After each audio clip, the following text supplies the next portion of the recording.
live banner. You know, a little level of professionalism. I like it. And with that, let's go ahead and get rid of that and get the party going. Yes, this is what we got.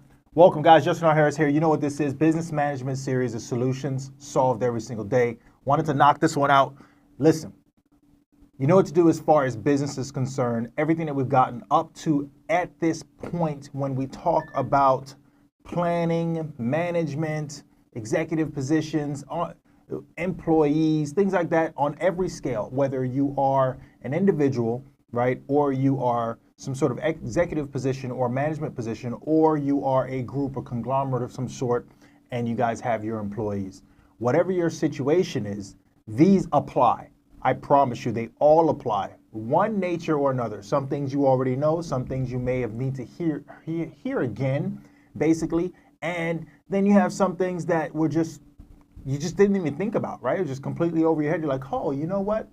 Wow, that's really cool. You know, so there's always something. There's always a golden nugget to take away, right? And in this one, it comes down to your planning and whether or not you're greedy or you plan for the worst case scenario. That's really what this is all about.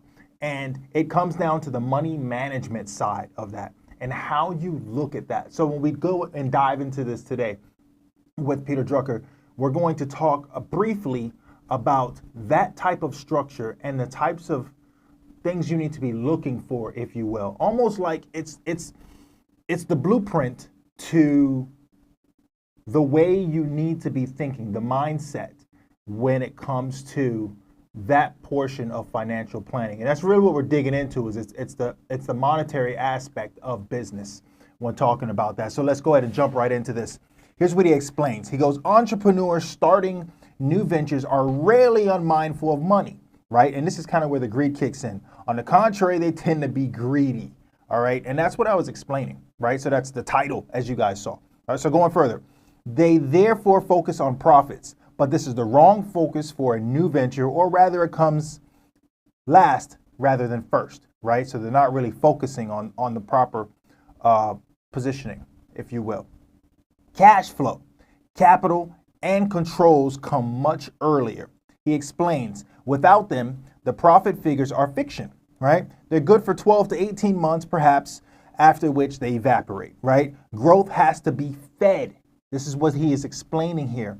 In financial terms, this means that growth in a new venture demands adding financial resources rather than talking about them, right? The healthier a new venture and the faster it grows, the more financial feeding it requires.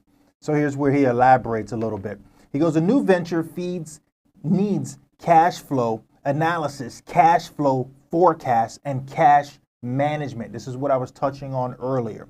He goes, the fact that America's new ventures of the last few years, with significant exception to high-tech companies, have been doing much better than new ventures used to do is largely because the new entrepreneurs in the United States specifically have learned that entrepreneurship demands financial management.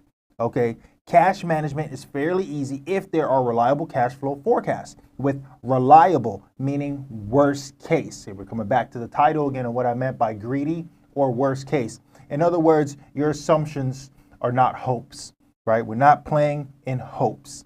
Okay, the forecast is overly conservative, and the worst case that can happen is you end up with a cash surplus, right? So you want to be more dialed back than you are dialed forward, if you will. So here's the action point. Here's what he's explaining here. He goes, develop worst case estimates of cash flow and cash forecasts for new ventures. Monitor the receivables and inventory levels closely.